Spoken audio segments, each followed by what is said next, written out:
Hello tout le monde, on se retrouve aujourd'hui pour une nouvelle vidéo que j'avais trop hâte de vous faire. Ça fait maintenant plus d'1 an que j'attends de vous annoncer ça. J'espérais vraiment que ça allait se concrétiser et maintenant c'est le cas. Je déménage à Montréal, au Canada. Je suis trop contente, je suis désormais officiellement étudiante canadienne à l'université de Montréal. Donc voilà, c'était un processus qui a été super long. Je vais expliquer un petit peu les étapes. Mais en gros, après ma licence, je voulais absolument faire un master à l'Université de Montréal en nutrition. C'est ce que j'avais fait. J'avais commencé les inscriptions pendant que j'étais à Taïwan, du coup, forcément, parce que c'était sur cette période-là. Il y a Miss Covid qui est arrivée et du coup, les professeurs ne pouvaient plus accepter d'étudiants en laboratoire parce que par manque de fonds, par manque de moyens, par manque de place. Et en plus, l'université n'était pas en capacité d'accueillir les étudiants étrangers. C'était trop compliqué. Forcément, c'était tout nouveau, la pandémie, etc. Du coup, impossible d'accueillir des nouveaux étudiants étrangers. Ceux qui ont eu leur permis d'études avant tout ça, ils pouvaient partir. Mais pour nous, c'était mort. Du coup, c'est pour ça que j'avais décidé, à partir de septembre, de bosser et attendre une année, faire une année de césure pour reprendre mes études parce que je voulais pas lâcher l'affaire avec ce master en nutrition. Et du coup, c'est pour ça que j'ai bossé, que je bosse toujours d'ailleurs dans un restaurant. Je bosse jusqu'à temps que je parte. Évidemment, j'ai pas bossé pendant quelques mois avec confinement 2, 3, 4, 5, 6, couvre-feu 10, 11, 12, 13, 14. Voilà, vous avez bien compris, j'ai pas beaucoup bossé, c'est des journées où je ne faisais rien, c'était absolument terrible. Du coup, j'ai profité de ces journées-là pour démarcher plein de professeurs. Et j'ai eu un petit changement du coup d'idée avec tout ce qui s'est passé dans le monde. Je suis partie sur plutôt un master soit en santé publique, soit en épidémiologie parce que ça m'a vraiment inspiré. Il y a eu du bon dans ce Covid, mine de rien, il y a eu du bon dans le mauvais. Et du coup je me suis inscrite à ces deux masters là et j'ai été prise en santé publique, non pas sans effort puisque pour être tout à fait honnête avec vous, en licence j'avais pas les résultats les plus excellents du monde. C'est pas que je savais pas, c'est juste que je ne voulais pas et j'avais pas la motivation. J'étais vraiment une grosse flemmarde, je faisais le strict minimum parce qu'en fait pour moi la licence elle était pas assez concrète, c'était très intéressant, c'est ce que je veux faire, de la santé, de la biologie, mais c'était pas assez concret, pas assez poussé. Je m'ennuyais en fait. Il y a que mon année à Taïwan qui s'est mieux passée, j'étais plus motivée et j'ai eu des meilleurs résultats du coup, mais du coup les 2 premières années c'était pas fou. Et je sais que l'Université de Montréal avait des exigences assez particulières, assez élevées, assez hautes quand même, faut pas se le cacher, surtout quand tu viens de l'étranger, pourquoi ils prendraient quelqu'un de l'étranger si t'as quelqu'un de mieux sur le territoire déjà, tu vois. Donc déjà il y a ça.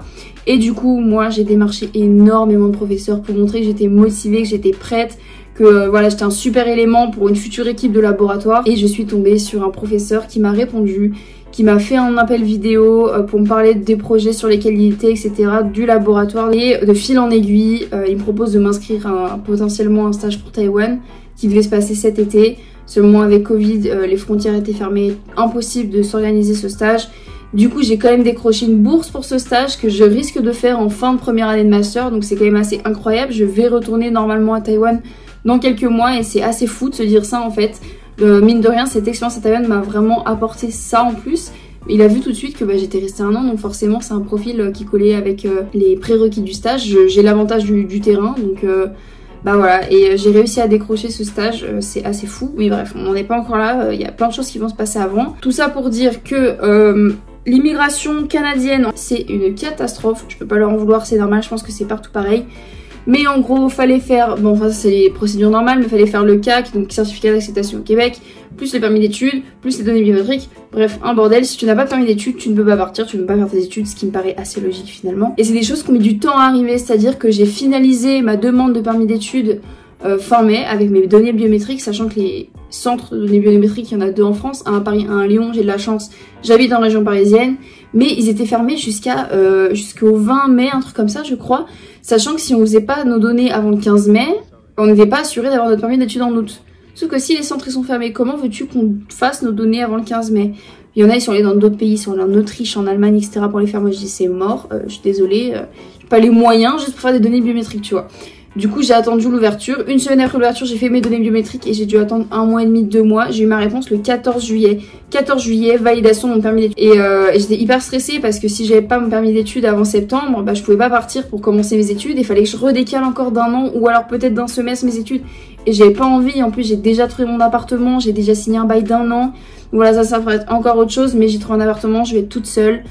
Sachant que j'ai quand même ma soeur aussi qui part à Montréal, mais on va pas habiter ensemble parce que voilà, on a 4 ans d'écart, elle va faire sa vie de son côté, moi de la mienne. On se retrouvera le soir, les week-ends, etc. quand on fera la fête, etc. Mais on a décidé de prendre chemin à part parce que chacun va faire sa vie, ce qui me paraît logique. Évidemment, je vous ferai une vidéo de mon appartement parce que j'ai trop hâte, c'est la première fois que je vais habiter seule pour de vrai. et je suis grave contente. En plus j'ai vraiment trouvé une pépite à mon cœur. En tout cas j'espère que c'est une pépite parce que je l'ai pas vu en vrai, je l'ai vu qu'en vidéo, mais bon normalement c'est trop cool. Et bref, tout ça pour dire que je suis officiellement étudiante en maîtrise de santé publique à l'université de Montréal, à l'école de santé publique de l'université de Montréal très exactement. Je me voyais pas dans un autre master que celui-là, je me voyais pas ailleurs qu'à l'université de Montréal, parce que c'est vraiment l'université qui a tout pour me plaire et pour me motiver et qui a toutes les portes à grande ouvertes. Tout ce que je veux dans la vie c'est là-bas.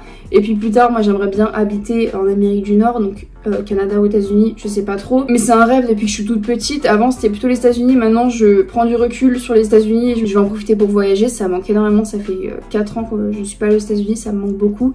Du coup je vais en profiter pour voyager aussi là-bas et visiter le Canada. Évidemment je connaissais un petit peu Montréal et Québec, mais je connais pas du tout la partie américaine et j'y étais restée quoi, 1 semaine et demie, 2 semaines, donc c'est pas énorme non plus, j'ai encore plein de choses à visiter et j'ai juste trop hâte. Montréal c'est une ville que j'avais adorée. De toute façon je pense que je vais vous faire des vlogs comme j'ai fait pour Taïwan, c'était super intéressant, sachant que là je pars pour 2 ans minimum, plus vu que je fais 2 ans d'études, j'ai le droit d'y vivre encore après 2 ans, donc ce qui fait 4 ans au total. Et je pense après faire un doctorat. Donc bon bref, on part sur du 5 ans minimum je pense. Donc là les valises que je vais faire, ça va être pas celle de Taïwan, hein. Ça va être autre chose. Sinon je vais quand même revenir en décembre pour les fêtes de Noël. Les billets d'avion sont moins chers quand tu prends un aller-retour, donc c'est un peu mieux. Mais du coup on va rentrer. En tout cas je suis super contente de pouvoir partager une nouvelle étape de ma vie avec vous. Voilà, ces dernières semaines il n'y a pas eu beaucoup de vidéos avec le travail. C'était impossible à gérer, je faisais plus de 40 heures par semaine. Là c'est en train de se calmer, je suis en train de lever le pied. Si vous avez aussi hâte que moi, n'hésitez pas à mettre un petit commentaire. Voilà, me dire ce que vous voulez voir sur la chaîne, ce que vous voulez découvrir à Montréal ou au Canada ou en Amérique de manière générale. De toute façon je vais faire plein d'autres voyages, je vais aller au Japon. 2022 est l'année du Japon, écoutez-le bien, entendez-le bien, j'irai au Japon en 2022. Là c'est bon, j'en ai marre, je veux aller au Japon. Bref, si vous n'êtes pas abonné à la chaîne, n'hésitez pas à vous abonner, ça me fait hyper plaisir, ça montre vraiment que j'ai du soutien et que je peux continuer les vidéos et que c'est cool, on se plaît bien ici. Du coup c'est tout pour cette vidéo et je vous dis à bientôt dans une prochaine.